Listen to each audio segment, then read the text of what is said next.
I've been marketing for 13 years. I built and sold 9 companies. I sold my last company for $46.2 million to American Pacific Group. I've also written 2 books on marketing that have sold over 1 million copies. Here's 13 years of marketing advice that will make you more money. Piece of advice number 1, start with low prices or even gasp free. The reason that I say that is because if you start there, then you can go up. It's very difficult to come down. And in the beginning, you want to get flow through the system. And so it's totally fine to start it free and then start bumping up from there. And so I'll give you 3 quick examples and then I'll show you how to do this tactically.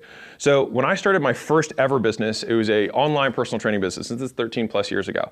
And when I started, I didn't know anything and I was so afraid to charge people money to begin with. And so, but I did want them to pay something because I wanted them to be invested because otherwise people don't follow through with their workouts or their nutrition plans, etc. And so I said, hey, just donate to the charity of your choice, whatever charity you want to.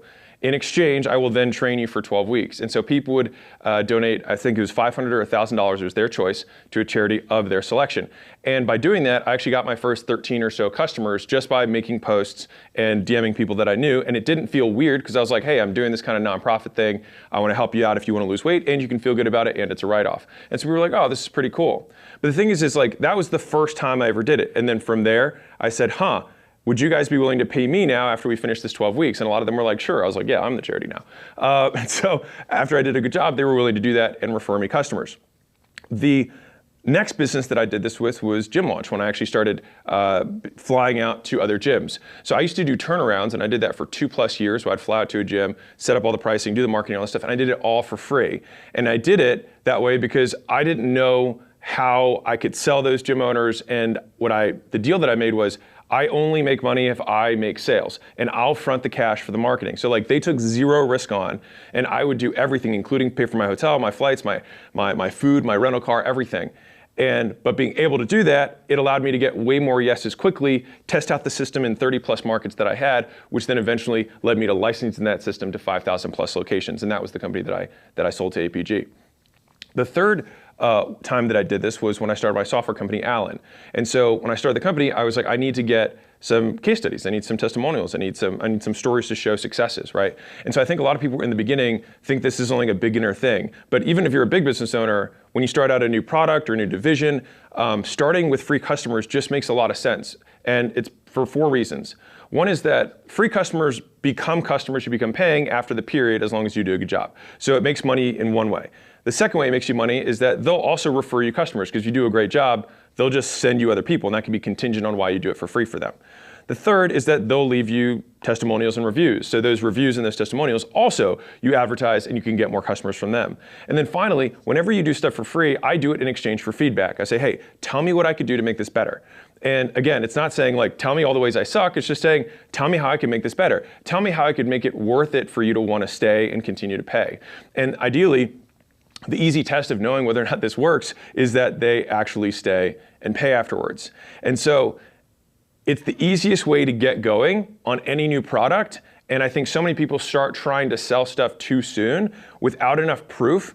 And in the beginning, you suck. That's why it's a new product or a new division. And so I'd rather not ruin my reputation, say I'm giving it away for free, give the reason is that I'm brand new at this thing or I'm trying this new thing out. And that way I'll get a little bit of grace. And then that way I can make the thing better in an iterative process much faster with way more people because I'm giving away for free or at cost. And then once I get those massive success stories that they feel like they owe me because I've done a great job, then I can market those and go at full price. So here's how you actually do this tactically, going from starting at low prices to moving all the way to where you want to be, which is high prices with big premiums, right? And so what I'd say is after you have your first test case study batch, so call it 10 or 20 people depending on the size of your product or your services. After that, every 5, I just go up by 20%. And so let's say, okay, I started at 0 and I have a marketing agency.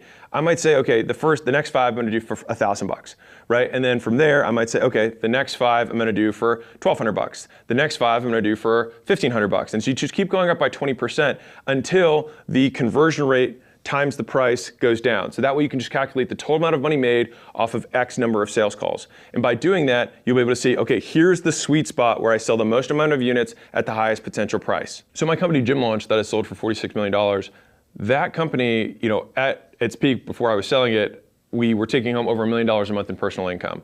But that's what a lot of people think happened the whole time, but it wasn't like that.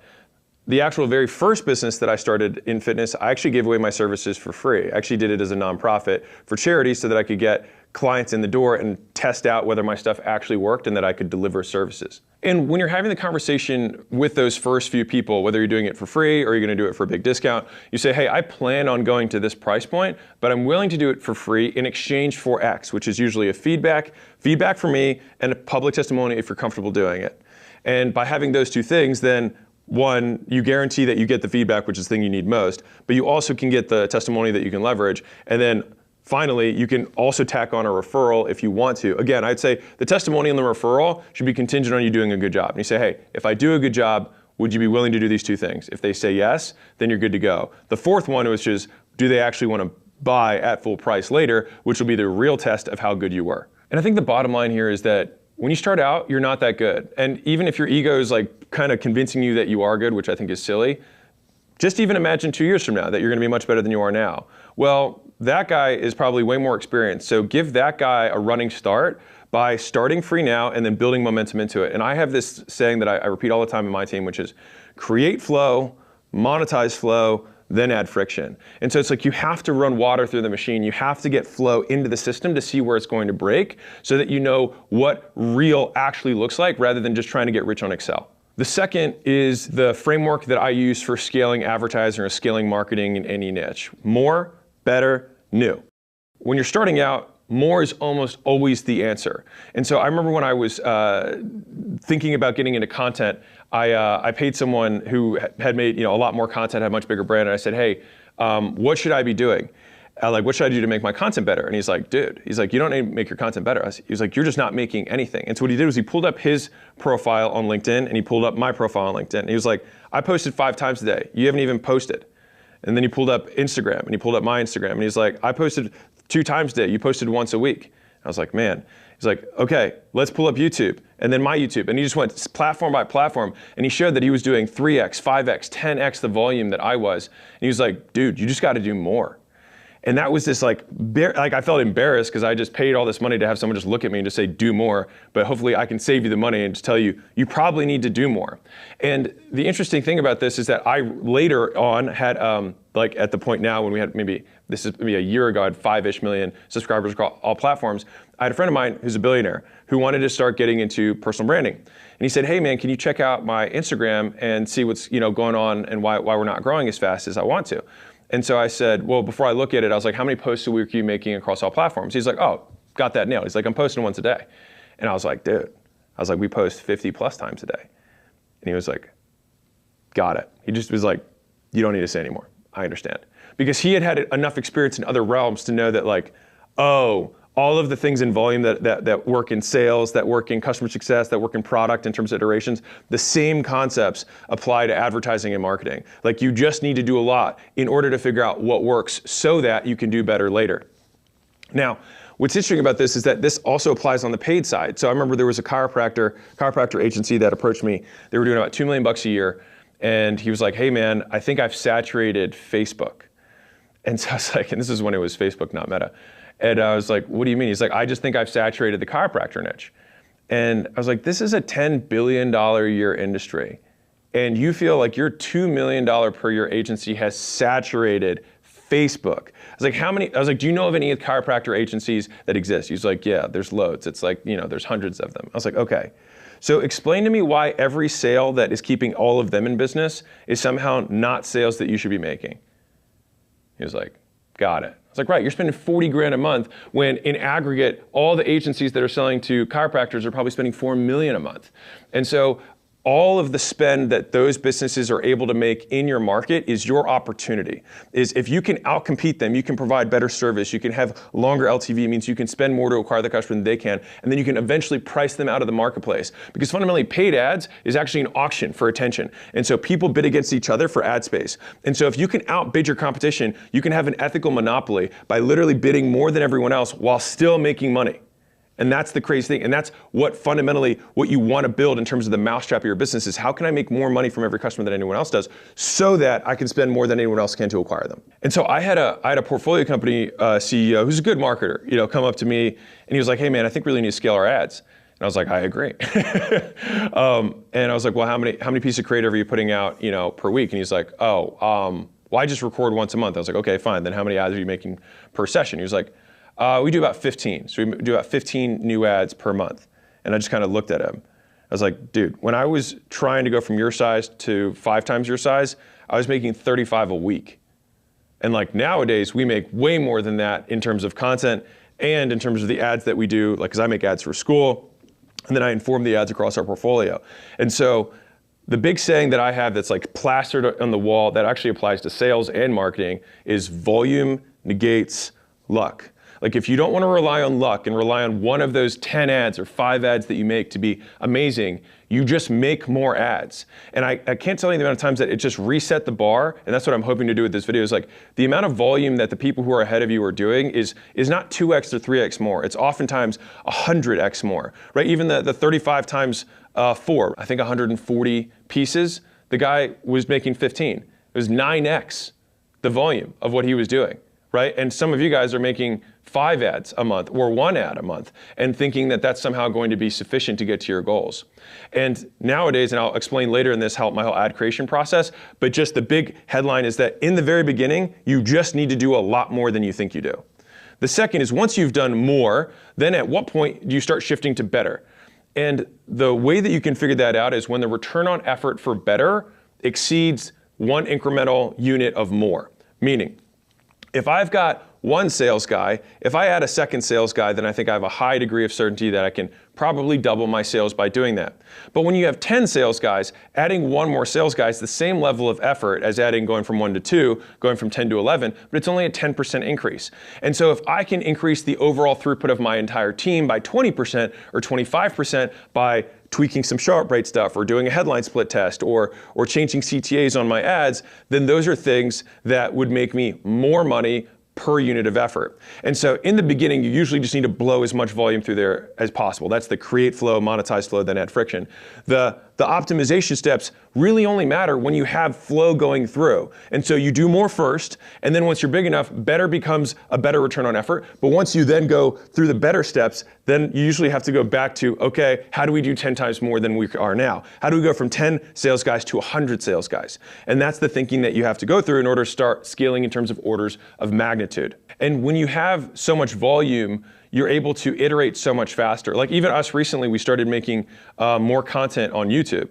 And we already noticed as a team, we were like, oh, this is awesome. We're learning so much faster again with, like, we're literally putting out 4 or 5 videos a week instead of 1 video a week. And so we're learning about headlines and thumbnails, and there's less pressure per video because we're like, cool, learn that, let's move on to the next one. And so it allows you to just iterate so much faster without getting your ego and your emotions, tied into it. Here's how I do it, is I ask the question, what would stop me from 10xing the business right now? And if the answer is nothing, then we 10x the business. Now, most times there is something that would break, like what would break first? And so as soon as we identify what is the first thing that would break if we 2x, 5x, 10x, we then isolate that thing, put all of our focus towards fixing it, and then we do the increase in volume. And that is how we continue to deconstrain until we go to the next bottleneck, and then deconstrain that, and then grow into the next bottleneck, because we have a fundamental belief that all businesses will continue to grow until their point of constraint, and then they will grow no further. So you identify the constraint, relieve the constraint, and allow it to grow again. Growth occurs as an after effect of the inputs you put into the system. Now, once you've done as much as you can, more, and you've done it as well as you can, better, when you can't do any more, any better, you start and trying something new. And the reason that I have new last is because the cost of change of doing something new is guaranteed, but the return on something new is not. And so I like to say that as a big warning for the fact that the vast majority of entrepreneurs want to spend 80% of their time on doing new stuff, when really they should spend 90% of their time doing more and better of what is already working for them. The only time you do new stuff is when nothing is working. So when you're starting as an entrepreneur, everything's new, and you keep trying until something works. Once it works, you have to unlearn the whole experimentation idea, and then you have to go, great, I need to do as much as I possibly can and do it as well as I possibly can. And so it's a different mindset that you have to get into, but that's how you start scaling. Now, what point do you start doing something new? Well, if you've already said, okay, I can't do more for a very clear reason that there's a big cost. Like sometimes there's a huge incremental cost past a certain barrier. And you're like, okay, I think we really are, let's say you're a local gym, all right? If you're a local gym and you're spending, call it $10,000 a month on ads, you're reaching every single person in your radius multiple times a week. And so that's on one platform. And so you're like, okay, in order for me to scale this, it's not really about doing more or even doing that better. It's like I've saturated the crap out of the eyeballs here. Well, that's when doing something new will yield a higher return. You'll get a better return on effort. And so that's where like, okay, maybe I'm gonna start doing an outbound, or I'll start doing the paid ads, but just on another channel. I'll start running YouTube ads. I'll start running Google search ads. I'll start running display ads. I'll start doing direct mail pieces. I'll start radio ads. Like there's a number of things that you could do in terms of other channels, but they would be new. And so this is the thought process that I have when I approach that, which is if you could double the sales of your company and it would take a year, would you do it? But you had to wait a year before they doubled. Most people would say yes. If I said you had to invest, call it half a year's profits in order to getting your business to double, would you do it? Yes, that'd probably be a really good return on investment. If you put half a year's profits and you double the business, you're getting a 200% return. That's awesome, right? And so the thing is that people start something new and they spend 1 month of ad spend and they say, oh, it didn't work, I lost money. Why? Like I'm gonna stop. But the reality is that it's gonna take you 3 months, 6 months, sometimes 12 months to get that return to actually pay off. And what I mark is progress, not the dollar. So it's like, okay, first, are we getting clicks? Okay, we're getting clicks. Okay, are we getting opt-ins? Okay, we're getting opt-ins. Are the opt-ins we're getting the right type of people that we're looking for? Okay, yes. Or if they're not, then we start tweaking the messaging, we start tweaking the funnel until we get the right people. Okay, now we have the right people who are opting in. Great, now can we get them on the phone? Can we get them in person? Can we get them to show up to some sort of conversion event, some sales event that we can then try and sell them something, right? And so you keep walking the dollar over the bridge until eventually it comes to the other side. But that takes money and that takes time and that takes learning, but it's a return on investment because if you do double your lead flow in a year, 1, it doubles the business. 2, it more than doubles the value of the business because now you have 2 different ways to get customers. And so it makes the business more stable because if one of them goes down, then you still have the other one. And so you have a more stable business that's also bigger. Market advice number 3, how to do better. And so this is double clicking into the better concept because this is especially for the bigger business owners. So if you're at a few $1 million a year to tens of millions of dollars a year, like this is really gonna start paying massive dividends. So number 1 is optimize front to back when it comes to marketing. So that's the 80-20. So David Ogilvy said famously, after you've written your headline, you spent 80 cents of your advertising dollar. So he knew that 80% of people aren't going to do anything past read the headline. And so he'd put 80% of his effort towards those first few words. And the really experienced marketers who are watching this are like nodding their heads right now. The first 5 seconds, the headline, the packaging, in my history of the 13 years that I've been doing this, has only increased. I haven't even gotten to a sweet spot. They just continue to become more and more important in my mind because it's the frame through which everyone contextualizes what they're about to consume. So 1, it increases the likelihood they consume it. 2, it introduces the frame that they consume the advertisement or the promotion through. And like we now have such great data, even across on the content side, that like if we have 2 different thumbnails, you can literally see the average view duration go up by 2 or 3 minutes sometimes simply by changing the thumb that people click before they watch the video. It's wild. And so the frame that people consume the content in has a massive impact on how effective it is. Now, I'll tell you a quick story to show you just how important this is. So a friend of mine, Dean, had this massive advertising campaign and he had written a new book and he went on Larry King Live. And so he wanted to use the Larry King interview to advertise the book. And so he shot the whole interview and he basically wanted Larry King to introduce him in a cool way to make him, sound cool, of course, and like he would laugh if I'm telling the story now. And so he knew that the ad was killer, and so he ran it. Spent $250,000 and nothing came back. And he was like, what's going on? Like, I know this ad's a killer, like what's happening? So he went back through his old history of ads and he looked at the top performing ads he'd ever done. And as soon as he started watching me, he realized that he missed the hook, that the hook was wrong. And so he flew Larry King back out. He paid him again. They set up a whole new set again, just to re-record the first 30 seconds. And so they re-recorded the first 30 seconds with the hour-long interview and then reran the infomercial and did $100 million in sales.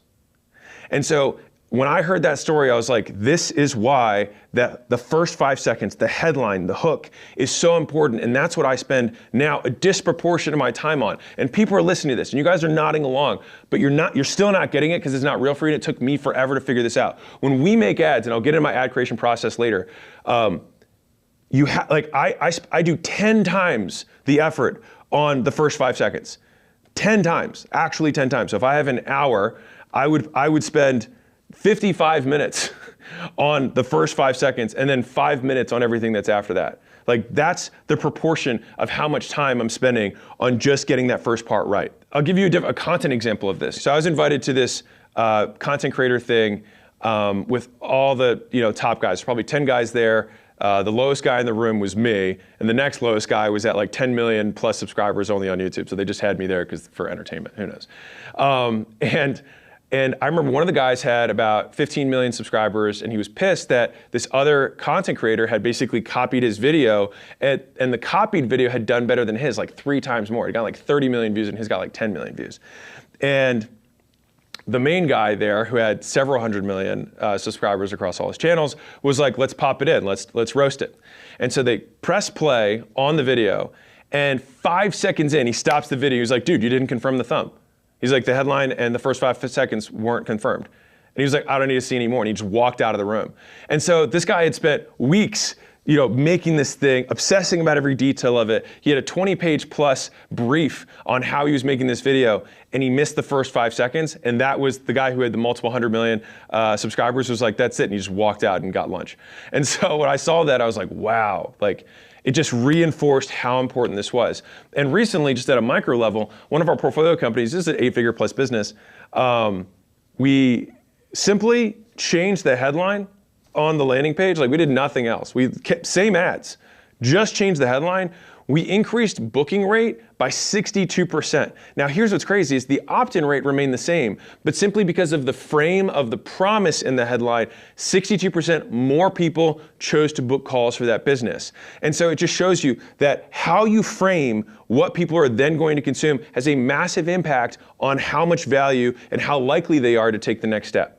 So here's how you do it in terms of optimizing 80-20 front to back. So number one is assume that they have no idea who you are, what you do, how it works, they're in a rush, and they have a 3rd grade education. All right, so clear beats clever. Deletion beats explanation. And so what you want to do is you want to try and make it as short as humanly possible, and then once you have it as short as possible, put it into a 3rd grade reading calculator, look at the grade level, and keep editing it down until it's 3rd grade. Because the thing is you're not going to attract dumber people. You're going to make it accessible to everyone. A smart person needs to use less brain power to understand simple language, and it makes it understandable to everyone else. And as a reminder, 30% of people can barely read. And so this is like relying on them to have this skill. It's like you want to meet them where they're at. And there are some very rich people who can barely read. And so it has nothing to do with intelligence, it has everything to do with how they're educated, which may have no connection with their purchasing power. Okay, and tactically, what I'll do is I'd make about 50 hooks every time I start recording ads. So I have 50 hooks that I've written down that I think are awesome. And then I have 3 to 5 meat pieces of an advertisement, and then I do 1 to 3 CTAs, meaning call to actions at the end. And so that means I have way more on the front end in terms of effort compared to the 3 to 5 and the 1 to 3 that I do on the back. And that's because I know that that's where all of the effort needs to go because that's where all the returns are.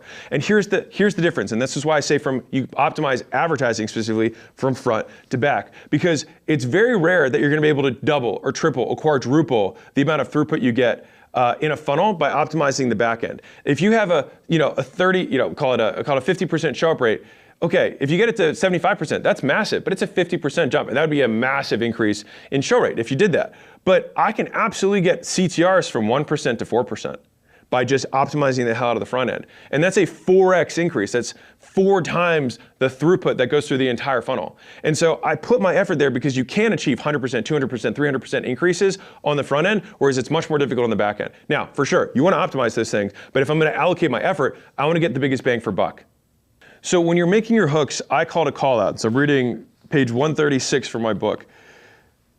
A call out is whatever you do to get the attention of your audience. Call outs go from hyper-specific to get one person's attention to not at all specific to get everyone's attention. So let me explain. If someone drops a tray of dishes at a party, everyone looks. If a child yells mom, then the moms look. If someone says your name, only you look.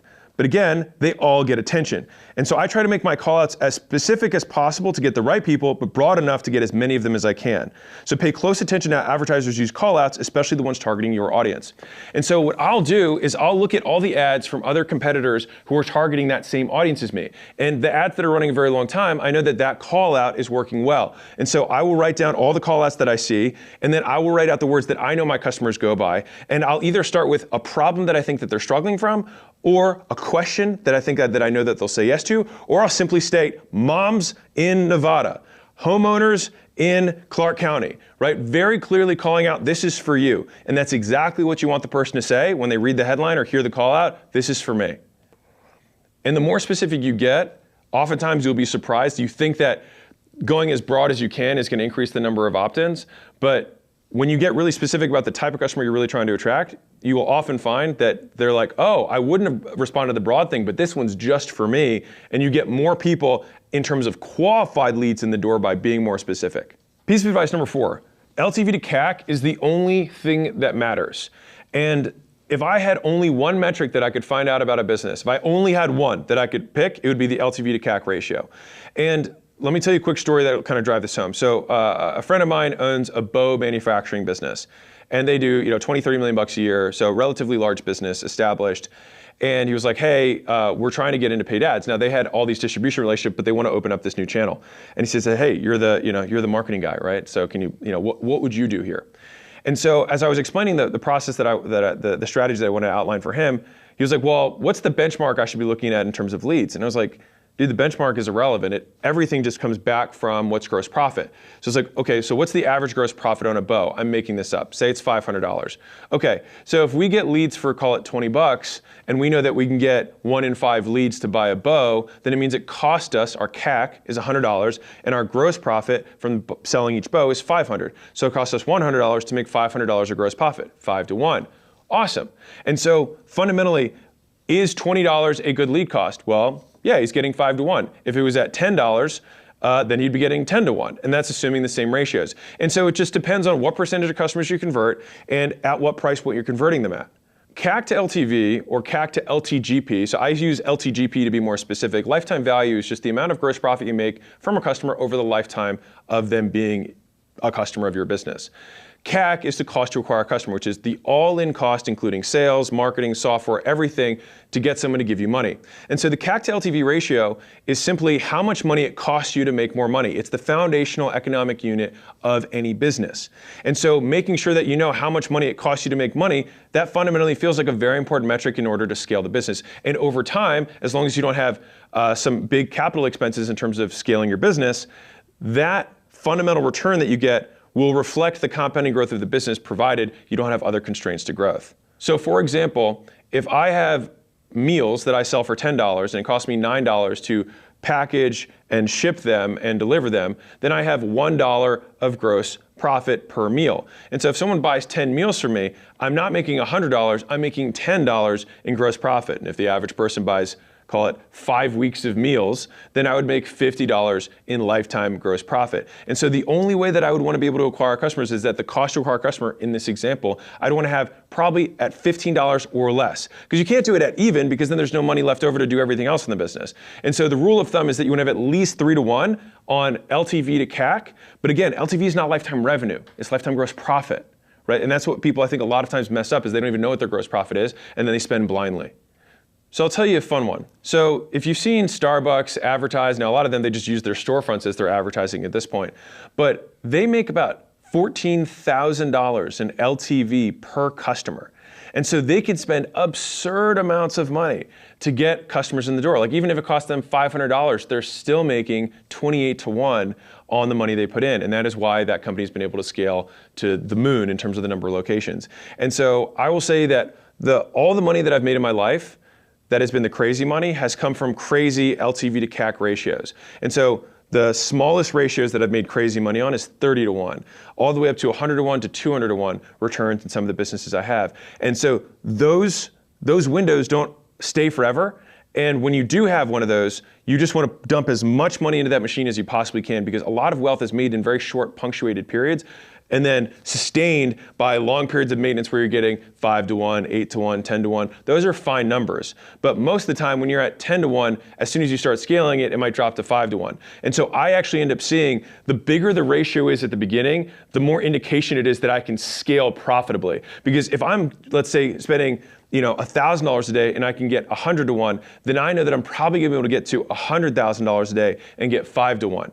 Right? And so that's the idea, is like, how can I scale this up? And I care about absolute return, not relative return, but the CAC to LTV ratio gives me an indication of how much room I have to blow this thing out of the water. The easiest way to calculate what your lifetime gross profit is look at all the customers that you sold over the last year, look at gross profit, and if you don't know what gross profit is, it's just the cost of goods sold, basically the price you charge minus the cost of goods sold, which is if it's services, then it's the labor that you use to provide the service. If it's a widget, then it's the cost of the widget and the shipping associated with it. So the cost of goods sold minus the revenue, and that left over is the gross profit. And so you say, okay, I had 100 customers this year, I made this total amount of gross profit this year. You divide that amount of gross profit by the total of number of customers. That'll give you a broad brushstroke of what you make per customer. Now, that'll always underestimate it, especially if you have a recurring revenue business, because they're gonna hopefully have some people who buy again and again over time. But I would always rather be on the safer side and underestimate my lifetime gross profit or lifetime value rather than overestimate it and potentially lose money. If I want to then take that number and say, okay, well, what am I willing to spend per customer? Then at most, you want to have a third of that number. But for me specifically, I want to make sure that whatever I collect in the first 30 days, I want to make sure that I collect that back from customers. So if let's say I sell something for $10 a month, people stay for 10 months, and there's 100% gross margins, to make this simple. So I make $100 in gross profit. I want to see if I can find a way to make $10 back or get my CAC back in that first 30 days. And so sometimes it means having a one-time upcharge up front so they can offset the cost of acquisition so then the remainder of the customer relationship can be profitable. And if these concepts about scaling, like LTV to CAC, are interesting to you, we just opened up a new workshops division at acquisition.com for companies that we're not invested in. If you would like us and my team to help you personalize kind of applying this stuff to your business, you can go to acquisition.com, click the scale button, and you can see if your business qualifies. Otherwise, back to the video. Piece of advice number 5, my ad creation process. So I've been running ads for 13 years. And I'm saying, when I say running ads, I mean like I've been making ads or directly influencing ads that have been run across my portfolio or companies that I directly owned or founded for 13 straight years. And so I have this process pretty nailed. And I haven't really ever gotten too far away from it, partially because I like it a lot. And I've gotten just pretty good at it. And so this is how I do it.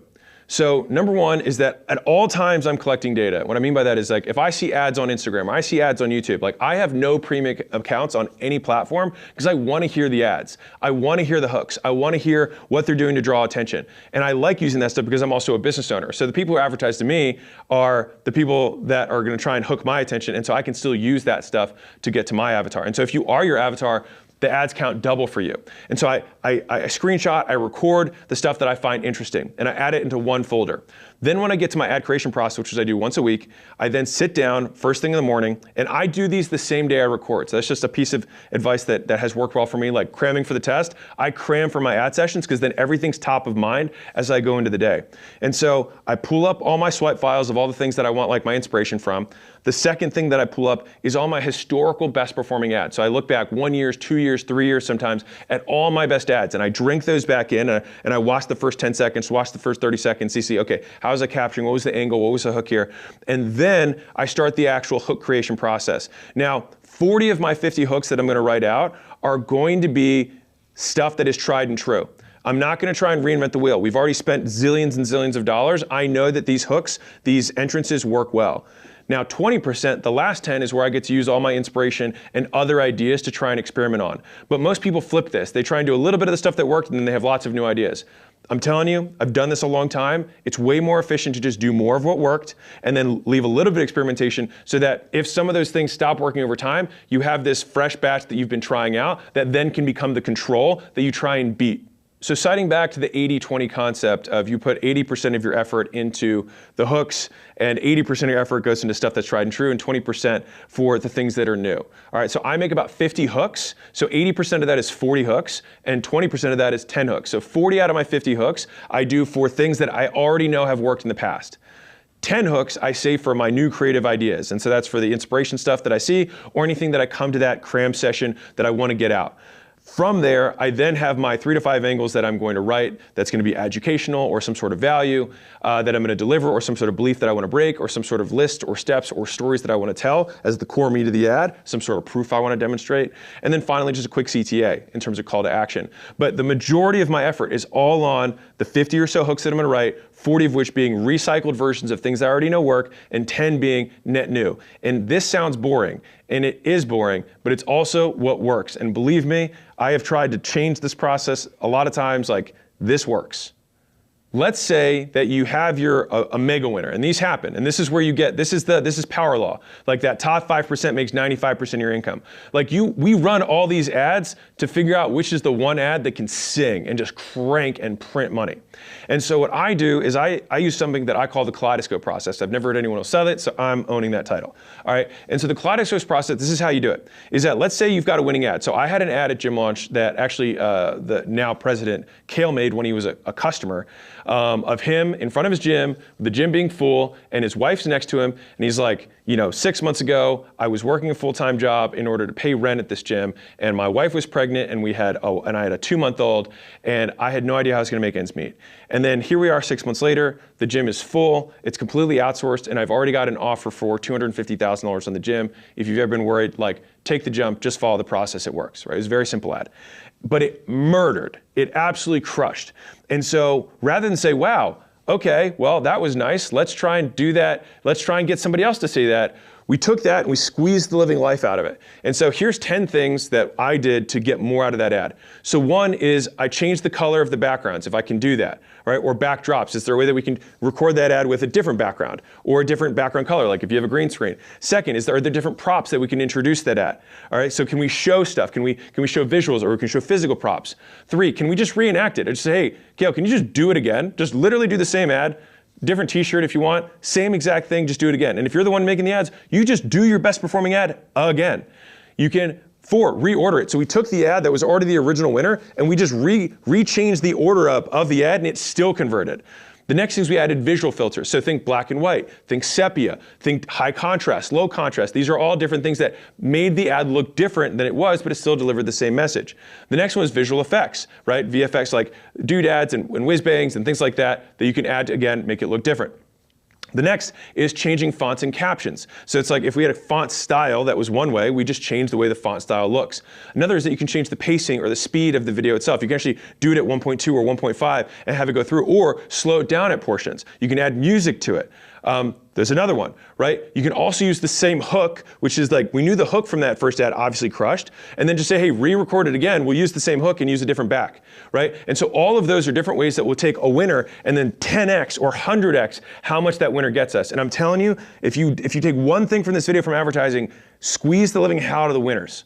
So market advice number 6 is that there's only 4 ways that you can let other people know about your stuff. And so think about this like a 4-box. You've got one-to-one conversations and one-to-many, which is broadcasts, right? Those are the 2 styles of communicating. You either communicate to a group of people or one person individually. And you're either talking to people who know who you are or you're talking to strangers. And so if you cross that, you've got 4 ways. You've got one-to-one to people who know you, one-to-one to strangers, one-to-many to people who know you, one-to-many to strangers. And if you look at that in terms of what that is in advertising, it means this is warm outreach, cold outreach, making content, which is one-to-many to people you know, and then running ads, which is one-to-many to strangers. And so there's the only 4 things that you can do to advertise, to let people know about your stuff. And basically, if you're not spending your day doing one of those core 4 things, you are not advertising. You are not marketing your business. And so sometimes you have to get it to that simple when you look at how many hours per day am I spending letting people know about my stuff. Most people spend zero per day letting people know about their stuff, and then for some reason they're curious as to why their business isn't growing. Well, no one knows you exist. I was at a conference, I was at GymCon recently, and I asked the audience, who here wants to grow their gym faster? Everybody raised their hand. And I said, okay. And these are all small businesses. So most of the guys here are doing, I would say, $500,000 a year to $3 million a year. So these aren't massive businesses. These are normal, 1 location, 3 location, 5 location owner operators of service-based, training businesses. And I said, okay, who here is spending the first 4 hours of their day promoting their business? Either doing cold outreach, making content, or running ads? Who is spending the first 4 hours every day on that? Literally No one in the audience had their hand raised. And I was like, this is why you're small. Like, this is it. Like, it was mind-blowing to me that that was what it was. And so if you're making less than, call it $1 million, maybe $3 million a year, like all of your effort, the first 4 hours of your day, which if you have to wake up early, awesome. If you have to stay up late to do it, awesome. I don't care. But you need 4 hours that you're dedicating because you gotta do the job of promoting and then you gotta run your business. But if you're just running your business, you're never gonna get ahead. So if you want it to grow, you gotta force it to grow. You have to force people to find out about your stuff, and you do that through advertising. I recommend this so violently because small businesses need to do more. And in the beginning, they just don't get enough leads. So fundamentally, like most businesses, if you just had more leads, you would make more money. Now, realistically, and I'll get to some of the specifics on this, is that in order to get more leads, you need to be able to do so profitably, which then comes back down to the business and building the business back to front. We advertise front to back, we build the business back to front, and I'll get to lots of details on that in a second. But big picture, you just need to get, especially when you're starting out, you're at 500, 1 million, less than 3 million. And those are big numbers. So I don't mean that to demean it, but I want you to build massive enterprises that make huge impact. You have to get more flow through the system so that you can learn how to improve the product so that you can build a better back end. And then you promote and you stay at that level of promotion until you tweak this and nail it. Then you go back and scale it. And so one of our sayings internally is nail it, then scale it. So nail the back end, you do enough promotion to get flow in, right? Then you monetize, then you create friction. That's when you tweak the hell out of it. And then you can go back and say, hey, it turns out we could spend 5 times more to get customers. Then you scale. So I'll give you my quick back of napkin scaling framework for this. So when you're at 0 to 6 figures, you sell one product to one avatar on one channel. That's it. No shiny object, no multiple channels, no trying to scale yourself out of it. You're just selling one product to one avatar on one channel. When you go from 6 to 7 figures, you sell one product to one avatar on one channel consistently. Because in the beginning, you're super volatile, right? You're making a sale this week, not next week, then this week again, or the next month, whatever. It's super volatile. When you get to 7 figures, it's more consistent. You get it to be reliable. So when you go from 7 figures to 8 figures, you go one avatar, one channel, 2 products. That means you have an upsell, you sell something else, and then you do that consistently, right? That's what gets you to 8 figures. That's what gets you to $10 million a year. And if you want to go to, multiple 8 figures, then you start going 2 channels, 1 avatar, 2 products consistently. And so over time, this is how I've just seen this pattern. Now, can you find somebody who disobeys this pattern? Sure, AG1 has 1 product, 1 avatar, a zillion channels, right? So yes, there are ways to break this rule. But when I look at, by and large, the vast majority of businesses, they follow this structure and they mess up along the way until they follow the next step. And you'll notice that scaling up to 8 figures and even sometimes a little beyond that, you're still only focused on one avatar. And I'm going to talk about this in a lot of depth in one of the later advice points because it's super important and this may be one of the bigger unlocks you could have in the business. Marketing advice number 7, state the facts and tell the truth. This is probably one of the most repeated phrases besides volume negates luck that I have internally to my business. And so I remember when I was at that same little meetup with the super creators, and I was talking to the guy who had the most subscribers there, and I was like, yeah, we don't really like this whole clickbait title thing. And he looked at me with disgust, and he was like, you absolutely make clickbait titles. He said, you just back it up with truth. And he's like, so it's crazy clickbaity. He's like, but it also happens to be true. And I remember when he said that to me, and I was like, shit, that's real.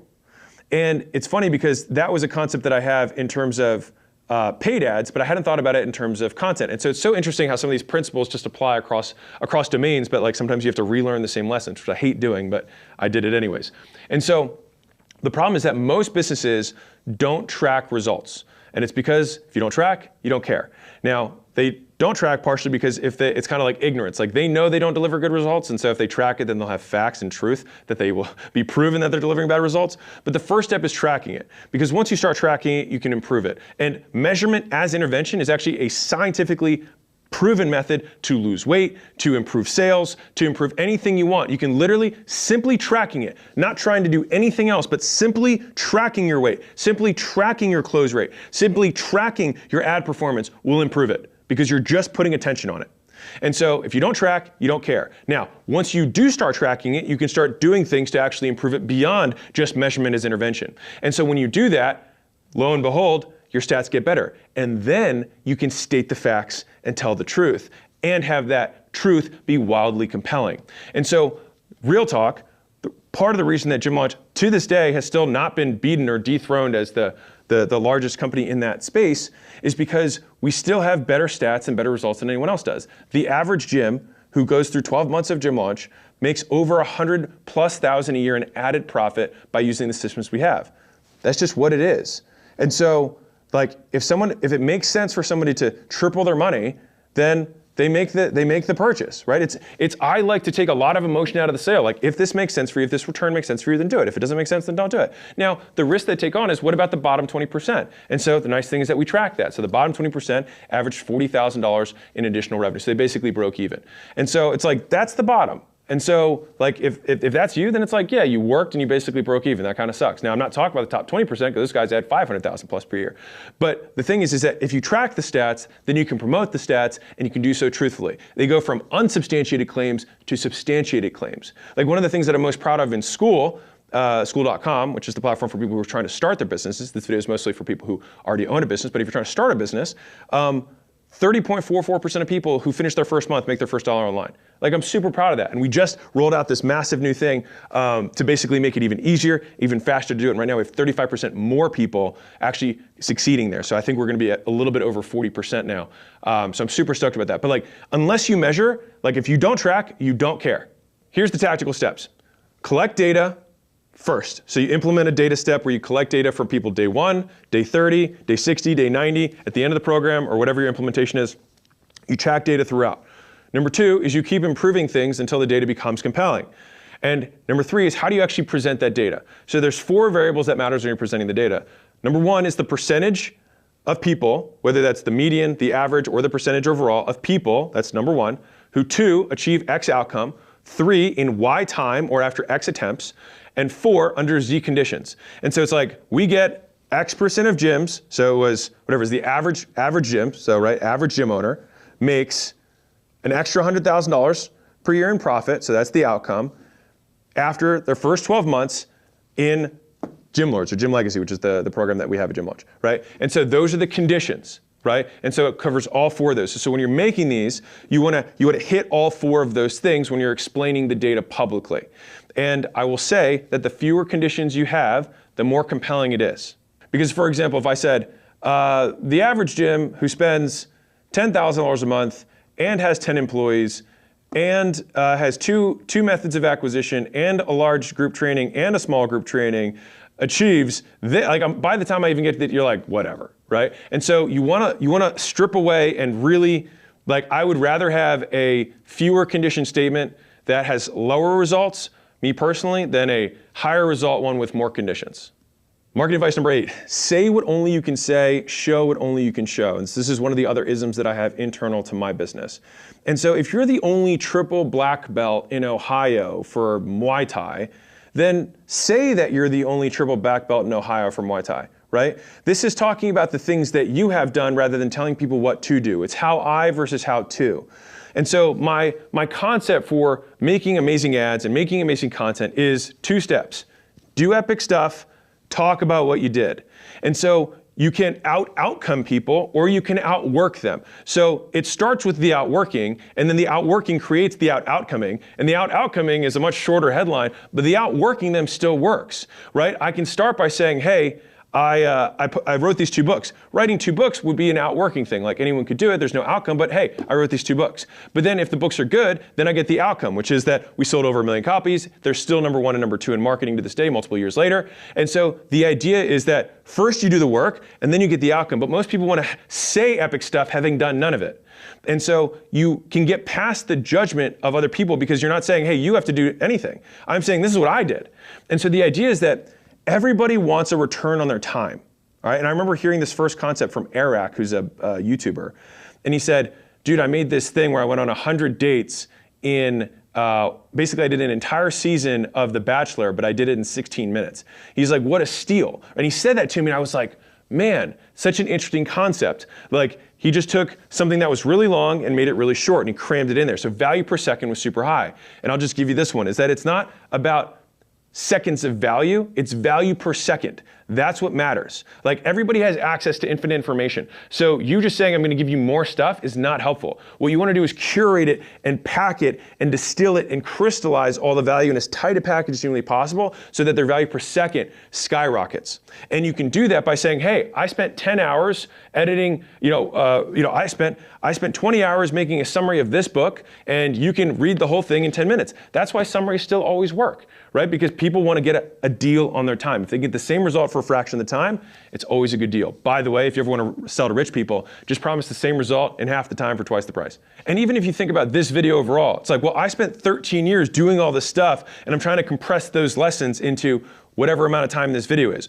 Certainly less than 13 years. And so this is a great deal for the right person, for the right business owner who's actually trying to scale.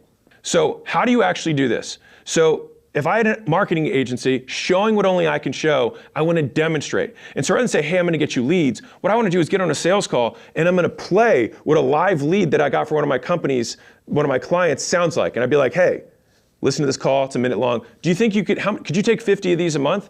Wow, so much more compelling than saying, I'll just get you 50 leads. They're actually getting a fractionalized version. They're getting a taste of what it looks like to be in the future, right? They're experiencing the result vicariously through the other person. And fundamentally, that's what a good testimonial does, is they put themselves in the shoes of the person who got the result, and then they put a discount on that and say, okay, how likely is that for me? And that's what I'm willing to pay. Now, if it were guaranteed, then all money-making opportunities would be worth it because, hey, if you spend $1,000 to make $100,000 a year by buying this course, then everyone would buy it if they knew for sure it would happen. That'd be an amazing deal. The problem is that people apply a discount to it because of how unlikely it is for them. And so we want to increase that likelihood by showing them rather than telling them, right? And so agency example, that was that one. The software example that I have is, this is why demos are so effective, right? You want to see this, hey, you have a video clipping software. Great, do you have a video on you? Cool, send it to me, we're on the phone. Great, I'm going to pull this video up. This is what we do to put the captions on and shorten and find those moments. Click, click, click, click, click. Okay, so normally how long does that take you? Well, it takes me this long. Well, watch me do it. Click, click, click. Wow, would that make your life easier? Yes, cool. Boom, they go in, right? You're demonstrating in advance. And I'll give you a final one. When I was at my gym in Huntington Beach, it's my first location I ever had. I remember this, I had a door-to-door sales guy who came up, all right? And this guy was a pro, he was really good. And he sold me cleaning products. He really did. Like, it was probably the only door-to-door thing I've ever bought. And it was just because it was such a good sale. And he had it down, it's so tight. I think he was in and out in like 13 minutes, like it was stupid. And so he just said, hey, I've got this stuff, it'll take care of any stain that you've got on this floor. And I had turf. And so I had gum that had gotten in the turf, it was really black and like gone in there. And so he just took that thing and he poured it on the gum and he just got on his hands and knees, he scrubbed it and it actually came out and the gum was actually impossible to get out. And I was like, wow, like I didn't have to think, will this work for me? He just did it in front of me on a stain I actually had. And he's like, cool, looks like you got 20 other stains. If this is worth it, it's $100 for this stuff. So I paid $100 for some cleaning supplies, but it was totally worth it, right? And I ended up using that stuff for actually years because he sold me fucking huge gallons of it, right?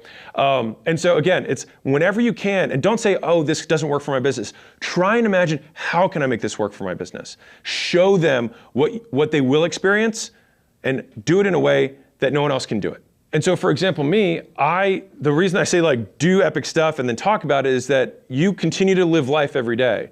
And so things continue to happen. And so you can use the things that happen that you're doing as the content that you're making. And the content will always be shorter than the amount of time it took for the thing to happen. And so we have a portfolio of companies. And so I share case studies on this channel of like, hey, here's how we added 40 sales guys. Here's how we, increased, we cut refunds by 2/3. Here's how we XYZ. And it's because we're doing stuff and then we just talk about what we did. And so the key point, step one is do stuff, and then step two, talk about it. Everyone else is stuck in the step where they want to figure out what to talk about, but it's because they haven't done anything.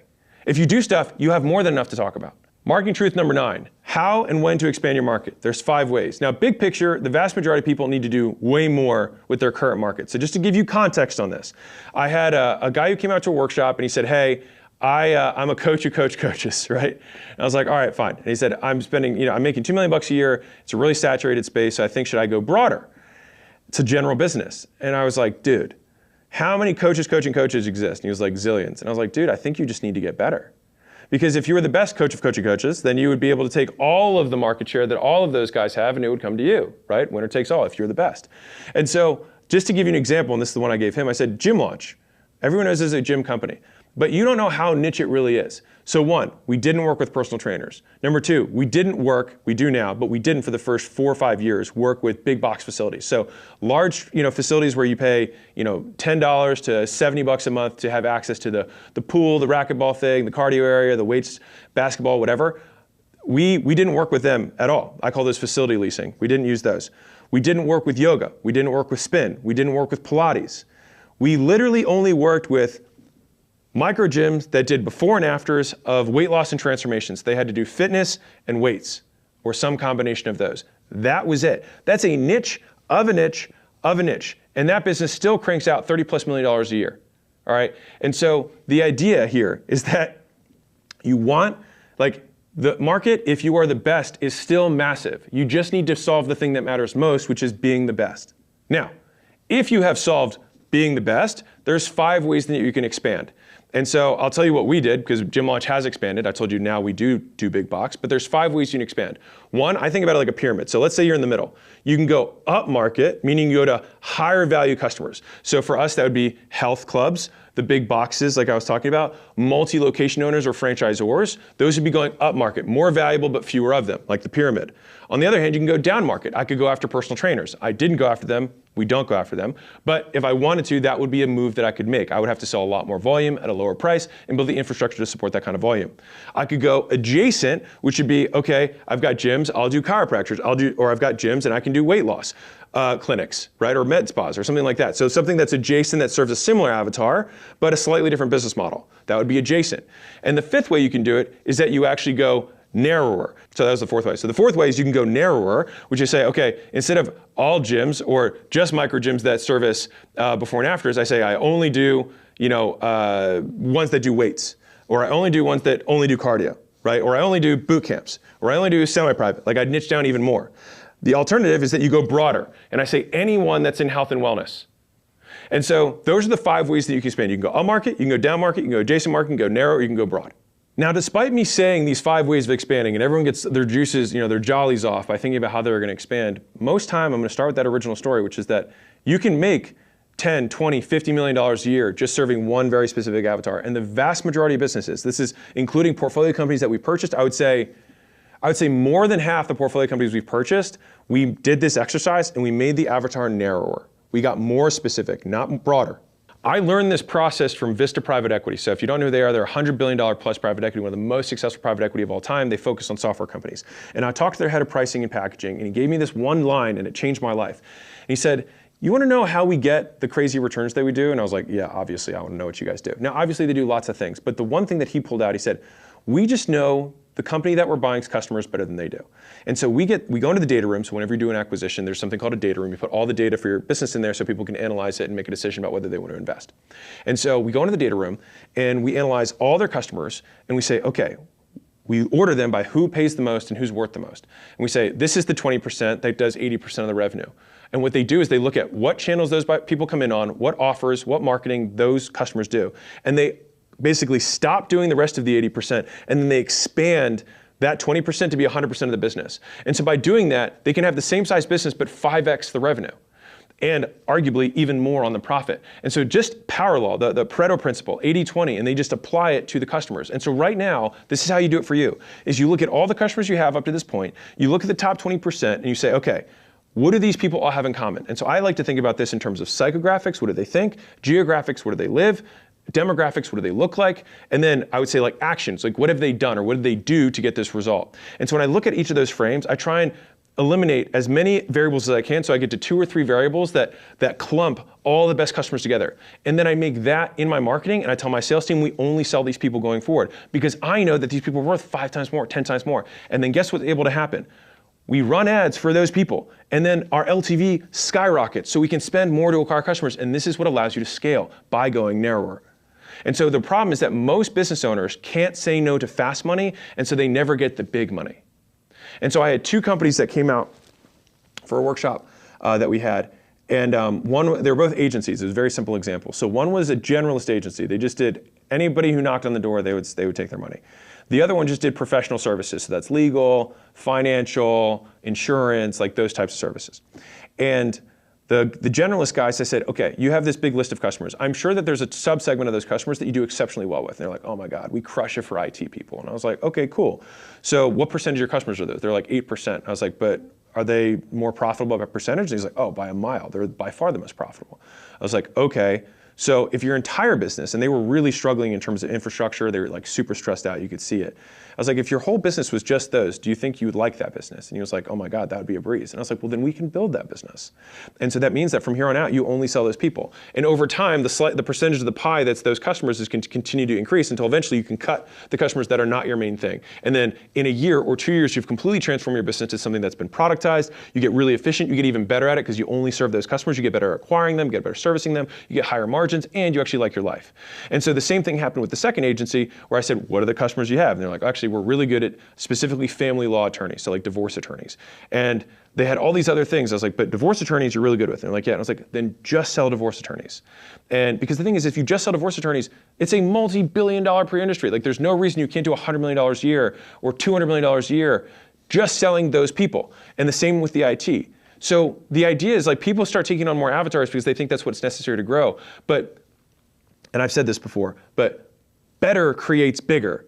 Bigger creates bloat. And so if the goal is to get bigger, you want to focus not on getting bigger, but on getting better. And then getting bigger occurs. Growth occurs as a result. Growth is not a goal. Growth is an outcome of inputs. And so I'm telling you, like, it took me a very long time to understand this. So I'm trying to get, like, every entrepreneur has this ego goal of like, I want to hit this a month, and then I hit that a month, and I hit that a month. But the thing is, like, you don't want to make the income the goal. If you do, it gets really hard to get out of that game because sometimes you take the wrong steps, you artificially inflate revenue, and then you increase costs to sustain that revenue, but it was the wrong strategic move. But then you can't go backwards, you stay in the cycle forever. You don't want to do that. You have to think, okay, how do I make the core thing that I do better? Because fundamentally, if this were twice as good as it is now, would I be bigger? Yes, because your customers would demand it. You get far more leverage by doing the same thing 100 times than doing 100 things one time. And so the vast majority of businesses, especially when they're starting out, are doing 100 things one time rather than the same thing 100 times. And you get a hell of a lot better when you do something on the 100th time. And so that means that you drive up your operational efficiency, you drive up your gross profit, you get better at your acquisition because your marketing messaging, your sales scripting, the results that you can promise, all those things get better. And now you're competing in a smaller pond so you can dominate everyone. But when people think small pond, they think that somehow that means that they're not going to make a lot of money. Like I said, Gym Lunch makes a lot of money, and it's in a very, very, very, very, very narrow niche. And so you just got to be more specific most times and break the limiting beliefs you have around the idea that like, okay, well, I just need to go from, I've saturated chiropractors, right? I've saturated this with $2 million a year in revenue. Of course not, right? Every single other business that exists that serves your customer, the fact that they're allowed to be alive and breathe shows you how much opportunity you have if you were better than them. Number 10, provide value.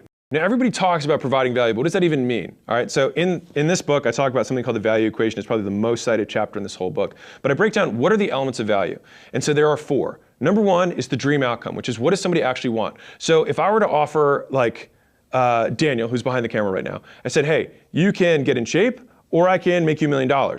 Right? Making money for most men is more valuable than getting in better shape. And so the relative opportunity or the relative outcome will dictate how much money you can charge. That's why in general B2B offers are higher ticket. Now there are also fewer people who buy making money than people who buy consumer products. So you have about 1/10, so 9% of people are business owners. So you have a much smaller market. That being said, does the size of the market really matter based on the thing I just said? Probably not. But again, number 1 is dream outcome. That's what differentiates. Now, let's say you've got 2 products that offer the same solution. So let's say the weight loss example or the getting shape example. If I have a PDF for that and I've got liposuction, both of them promise the same thing, which is that you're going to get in better shape, you're going to lose weight. Okay, well then why is liposuction so much more expensive than a PDF that I could buy on the internet for 20 bucks? They both promise the same outcome. Well, there's 3 other variables. So variable number 1 is the perceived likelihood of achievement or the risk associated with the purchase. So risk would be the negative, perceived likelihood of achievement is the positive. And so we want to increase the perceived likelihood as much as possible. So if we had that liposuction and we've got one surgeon who's his first day out of medical school and we've got another surgeon who's done 10,000 surgeries, which of these guys can price higher? Well, obviously you'd want to take the 10,000 one, even though it's the same procedure and the same outcome. The perceived likelihood of you actually getting what you want, the risk associated is lower, and so you're willing to pay more for that guy because he has more experience. The third variable of this is time delay. The equal opposite of that is speed. How quickly between when someone buys and when they get the promise that you outcome. Now, if you do liposuction, it's like, great, you make the purchase, then you go to sleep and you wake up and you're thin. Very, very condensed, which is why it has a lot of value. right? Whereas if you have to do all this eating and this exercising and not drinking and changing your diet and all this, waking up early and being sore, all this, like there's a lot of delay there in terms of how much time and effort, time specifically, it's going to take to get the outcome you want. So the faster it is, the more valuable it is.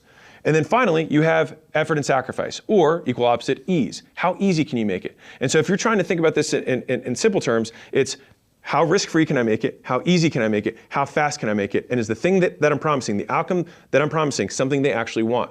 And so if you have all four of those, you have something that people really want, they have no risk of doing it, it comes immediately, and it's easy. It's easy as pushing a button. You've got an incredibly valuable thing. And so when people say add value, what you want to think about is what does my customer or what does my avatar want to accomplish? Or what do they want to avoid? So you've got towards good stuff and away from bad stuff. And so you say, okay, I can help you avoid this bad stuff, risk-free, faster, and easier than otherwise. And the dream outcome, the good stuff, same thing again, is how can I help you get that good stuff faster, easier, and risk-free? And so every time you make content, or every time you make a PDF, or every time you make a lead magnet, whatever it is, or you make content, the whole goal should be to be useful. The whole goal should be to provide value. And you do that by helping them achieve their goal, which hopefully with this video, I'm helping you market better, your business, by making it risk-free so you don't have to make the mistakes I did, get to your goal faster, and get there easier. So the easiest way to think, okay, got it. Well, how do I find the problems that people are suffering from so that I can make it faster, easier, and risk-free for them? Great question. So one is any comments that you get in response to content, that creates more content. This is the endless content wheel. It's like you make content, people have questions about the content, you make content about the questions, they have questions about those questions. The good thing is that problems never end and people never stop complaining. And so as long as people stop complaining and people have problems, you're always gonna have problems to solve, which is one of the nice things about being an entrepreneur. Like humanity, if you told us hundreds of years ago that we'd have the internet in our hands and we'd have air conditioning and Wi-Fi and all this stuff, we'd be like, oh my God, all of our problems are solved. But we have more problems now than we did before because we're more aware of the problems that we didn't know existed before. And so whenever you solve a problem, you create another one. It's the problem solution cycle, it never ends. And so one is you can look at that. The other is you can look internal to your business, which is what are the things that people struggle with internal in terms of implementation for whatever the thing that you do is. Whether it's a product that you sell or a service that you sell, there's some friction points along the way. And you think, okay, what are the friction points and how can I make it easier? Number 11 is a fairly well-known marketing saying, give away the secrets, sell the implementation. The way that I think about this is make your free stuff better than their paid stuff. And that's an easy ism to say. But the real is like you actually have to think, if I give away something for free, I have to be willing to charge for it. And if you were willing to charge $100 or $1,000 or $10,000 for the thing that you give away for free, my God, must that be valuable? Yes. And what that does is it increases the likelihood of conversion. It increases the likelihood the person consumes the thing and then buys the next product. Because what a lead magnet is, or what content is, it's a complete solution to a very narrow problem. And that's fundamentally how I think about this. A lot of people are very afraid of giving away value, but you shouldn't be. Give away all the secrets, give away all the things that you do, and then if someone wants help with implementation, they can call you up. And this allows you to provide value to the masses, build your brand up, and then they use results in advance as an approximation of the results they're gonna get after they purchase, all right? And so even when you're marketing in terms of making content, I like to think of being okay with narrow because deep is where the dollars are. All right, so let me tell you a couple stories about this. So there was a lady who I just recently met who was doing just under $1 million a year in profit from 5,800 followers on Instagram. She had no other platforms. She sourced 100% from Instagram. And this blew my mind. I mean, like, I say this stuff, but having that level, like it was such an extreme example of tiny audience, big money, it broke my beliefs even further than I already had them broken. And when I looked at her page, here's what's crazy. It wasn't like she had crazy deep engagement either. It was like the post she would get, 1, 5, maybe 10 comments on a great post. And she would get, 10 likes, 20 likes, 30 likes if it was a crazy one. But 100% of her content was about how registered dietitians can more accurately bill insurance to make more money. It was a niche of a niche. It was literally like registered dietitians who bill insurance and how to bill insurance more effectively to make more per hour. That was her offer, and that's all she talks about. Her cheat sheets are on that, and she talks about different insurance companies and how to bill each of them, the codes that you plug in, like all this jargon. I had no idea when I went to the page, but for her avatar, I'll bet you that of the 5,800 people that follow her, 5,700 of them were registered dietitians who were trying to find out what they needed to do to make more money by billing insurance. And so she was selling 5 to 10 little cheat sheets a day at like 99 bucks, plus 2 to 3 high ticket people per week into her thing, into her association of registered dietitians that followed her process for billing. And so I say this because I've also learned this personally. We used to make some wider content for about 6 months. We did this experiment. We got the data back. It turned out we got lots of views, but we didn't get lots of business owners. And so we switched back to hardcore business stuff, which I love anyway, so I'm very happy about the experiment. And because of that, all of our stats are up. So we have more opt-ins, more people buying books, more people, going to workshops, whatever it is, more people applying to the portfolio so we can invest in their companies. All of those stats were up despite the fact that the general views per video went down. And again, I'm here for the money, not for the fame. And so I encourage you, if you can break your attachment to the ego metrics like the likes and the views and things like that, and just focus on the bottom line, just get really specific on the avatar that you want to serve and make content only for them that's useful. So I've got a buddy of mine who runs a multi-9-figure per year marketing company. And he makes content online. He has a personal brand. And he was like, oh, dude, my personal brand makes no money. He's like, and he goes super in-depth tactical like stuff. He's an SEO G, and so all of his stuff is like how to make SEO content, blog content, things like that. And his content gets like so few likes and engagement, and he has like charts and graphs and all this data to support all he does. He's obviously really, really good at this. But the thing is his lead quality that comes from him, he's like, they're all Fortune 500, Fortune 100, CEOs, executives that are like, hey, you obviously know this stuff. Can we just hire you? And that's exactly what he wants. He makes it so complex. He gives away everything. And he says it. He's like, you could just follow all my stuff and do it. Most people are like, man, this is too much work. And so they're like, can I just hire you? Which is an exceptional way to get customers. So here's how you do it in 3 easy steps. 1 is you just give away your best stuff. Give it all away. If you have a low ticket thing that sells to lots of people and you have a high ticket thing, I would encourage you, just give away the low ticket thing too. You're probably not making that much money on it anyways, and those customers are probably paying the butt. So just give it to them. And you can even show, hey, I used to charge for this, I'm gonna give it to you for free because I love you. All right. And by doing that, you make an exceptional thing and you put really heavy effort into follow-up and calls to action within the content itself. All right, so within the thing that you're giving away, you have CTAs, and you follow up with your team to try and send them in the next thing if they're qualified. And I'll give you a pro tip on this. When you want to make the CTA, make it about personalization, not about more. Instead of saying, hey, if you want more stuff like this, go here, say, hey, if you want me to help apply this stuff to your business or apply this stuff to your body or this stuff to your life, then let me know. It's personalizing it, because that is significantly more valuable than just more stuff. And what's crazy is that a lot of people use the things they give away as an afterthought. It's the last thing they think about. But here's the crazy stat, is that 99% of people who consume your free thing will never buy from you, which means that your reputation is getting made by the 99% of people, not the 1%.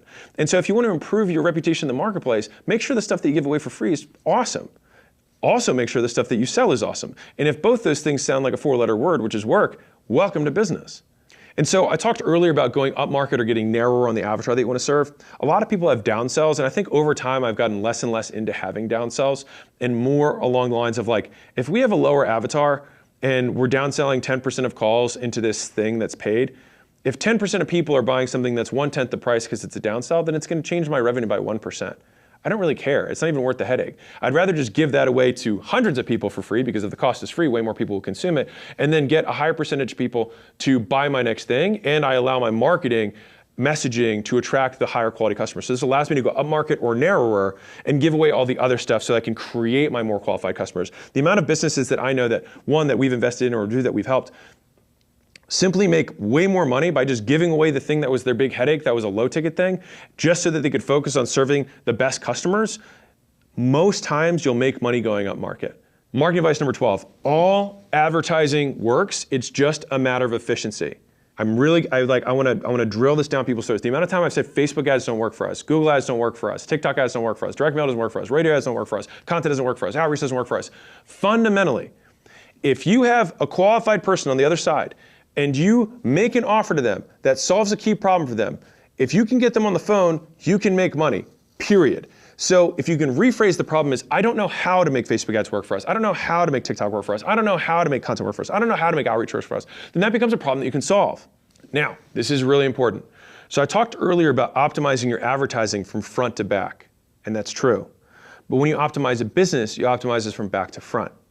And so, the back, the LTV, how much you make per customer, enables how much you can spend on the front end. And so you optimize the throughput on the front end, obviously, because that's where you can get the highest returns. But the engine that you can spend on that depends on how much you make per customer. And so you can either be really, really, really exceptional at lowering CAC or really, really, really good at increasing LTV. And if you do both, you have huge arbitrage, and that's where you make stupid money. And so let's go through a hypothetical. Let's say that you sold something that was $1 billion thing, okay? If you had $1 billion in gross profit that you'd make from one sale, you could reach a lot of people on earth. And just to give you context on this, if I wanted to become a A-list celebrity, I back calculated what I believe it cost to become an A-list celebrity. It was about $50 million. And the way that I calculated that was I thought, what person went from complete obscurance, so no one knew who they were, obscurity, to omnipresence, or some like that everybody knew. And so the simplest example are people who were no-name actors who become the star of a big Marvel hit. And so what I did was I said, okay, how many of these have I seen? What was the movie budget? Now you have to divide that by the other characters in the show, or in the movie. And between the big blockbusters, where we had, so you think about like the Hunger Games girl, right? I can't remember her name right now, but that girl. Like the marketing budget for those types of films, and you think, okay, with $50 million, she went from no one knowing who she was to being famous. And so for $50 million, you can reach so much of America.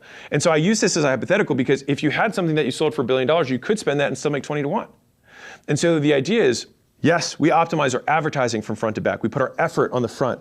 But in terms of where our LTV comes from, we work from back to front so that we can spend more on the front end. A big problem in terms of efficiency is that oftentimes, if you do start running ads profitably, for example, you reach some sort of ceiling. You're like, hey, we can't get past $1,000 a day. Hey, we can't get past $10,000 a day. Hey, we can't get past $100,000 a day. Whatever it is, right? Usually, it's because the ads that you have aren't good enough to reach the next level of awareness. So Eugene Schwartz in Breakthrough Advertising talked about something called 5 levels of awareness, and so they go from unaware. Somebody has no idea who you are, what the problem is, or anything. They're just unaware.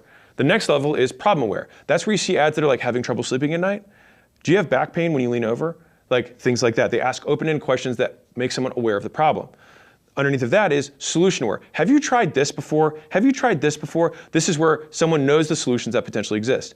Then you have product aware, which is them advertising your own product. Like, okay, have you tried like my product before? And let me talk to you about this. And then finally, you have most aware, which is usually past and existing customers. And so there's a 5 levels of awareness. And so most times, smaller advertisers, beginner advertisers, get returns marketing to most aware, right? If you email your list or you make a post or you send out an email, right? Those are your most aware people. So you can make sales from that for almost no money. 1 degree above that is like, okay, or other people who are in the market. That's product aware. They're looking for something to solve a specific problem, right? And they're aware of the options that are out there, and you market to them. So you have to be a little bit better to market to those people than to just your existing customers. Now, if you go 1 level above that, right, solution aware is that they know that there are people who are solving this problem. They don't know how they're solving the problem. They know that there is a solution that exists. And so you have to have another order of magnitude improvement of your ads and the hooks to call out those people. And so most times, the problem isn't that your market isn't big enough, it's that your ads aren't good enough. And they're not specific enough to hit this next massive tranche of the audience. And I say this with our largest company in the portfolio is about $100 million a year. And we spend millions of dollars a month in advertising. And we go to the most unaware people. We go to people who have no idea that this product or this problem exists. We actually have to make them aware of the problem, and then we make them aware of the opportunity to solve it. And then we have to make them aware of the problem. We have to take them through all the stages of awareness in a very short period of time, and that comes from a very well-crafted ad. And so I have this saying that I have internal, which is that the size of the plane is directly correlated with the length of the runway. The bigger the plane, the longer the runway. And so if you want to sell a very expensive thing, or you want to sell a very cold person, so the price and the coldness, or how aware the person is. So the longest sale possible would be someone who's completely unaware for a very expensive thing, right? The shortest sale possible would be someone who's very aware for a very cheap thing. And so the amount of runway, the amount of selling, the amount of advertising that you have to do to get someone through these stages is directly proportional to those two things. And if you're having trouble scaling, it usually means that this is mismatched. You're sending a warm message to a cold audience, or you're getting people on the phone who aren't prepared to spend a huge amount of money. They haven't been warmed up enough. And so it's making sure that we're hitting each of these boxes for the audience that we're starting to target. And so as you go to a new tranche of, let's say you go from solution aware to problem aware. So it's a bigger area, right? And so think about these as concentric circles, like a pizza. Like the area of the pizza, like a pizza that's this big, if you could take an inch off, it's almost the same size as a 2-inch pizza in the middle. Like the diameter, circumference, whatever that is. I probably failed geometry. The point is that it just gets bigger and exponentially bigger as you go out.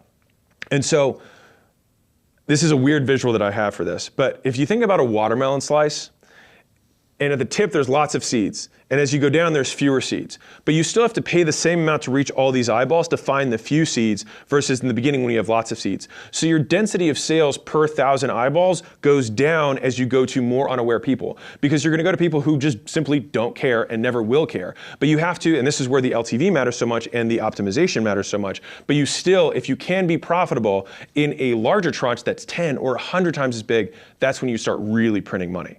Right, and so if you have, call it 20 to 1 LTV to CAC in the beginning, when you have lots of little seeds, lots of density of potential buyers, because it's really warm, really problem aware, or really solution or product aware, right? Like really high end.